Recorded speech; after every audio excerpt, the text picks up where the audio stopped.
नाज़िन करौंडी जो प्राइमरी उस्ताद नूर अहमद चांडियो तालीमी मैदान में पंहिंजी ख़िदमतुनि ज़रिए मिसाल बणिजी वियो आहे। वधीक तफ़सील ॾिसूं था में रफ़ीक सुमरो जी हिन रिपोर्ट में। जी नाज़िन सां मौजूद आहियूं करौंडी लॻ government primary school Habibullah Rajpar में, जिथे उस्ताद नूर अहमद चांडियो पंहिंजे जेको उस्तादी किरदारु आहे हुनजो तमामु सारा जो किरदारु आहे, जंहिं पंहिंजी सॼी जेकी ज़िंदगी आहे पंहिंजनि नंढनि ॿारनि शागिर्दनि खे पंहिंजनि बचनि वांगुरु तालीम ॾिए थो ऐं हुननि खे जेके बोर्ड ते जेके अहिड़ियूं शयूं आहिनि सेखारे थो। अचो त संदसि सां ॻाल्हि ॿोल कंदासीं त संदसि मुंहिंजो छा चवणो आहे। जीअं त 1999 में एज ए टीचर अपॉइंटमेंट थियो आहियां।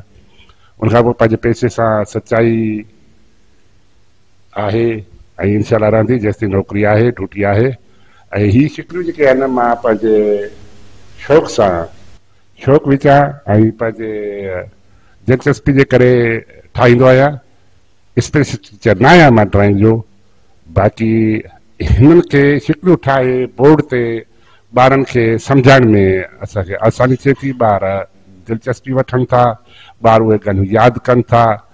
ऐं अॼुकल्ह जे जदीद दौर में बि इहे ई शयूं आहिनि त मॉडल पेश करे रखी ऐं ॿारनि खे उन्हनि खे प्रैक्टिकल नमूने सां पढ़ायो, पर असां इहो अफोर्ड नथा करे सघूं। बाक़ी असांखे तकलीफ़ हिते काई कान्हे का, उस्ताद खे पढ़ाइणो आहे त असां पढ़ायूं था ऐं गवर्नमेंट जे तरफ़ां असांखे हर शइ अवेलेबल आहे। असांजो उस्ताद असांखे मुख़्तलिफ़ शक्लनि में तस्वीरूं ठाराईंदो आहे चाक सां, ऐं असां उहे तस्वीरूं दिलचस्पी सां ठाहींदा आहियूं ऐं बुकनि ते ऐं सिखंदा आहियूं।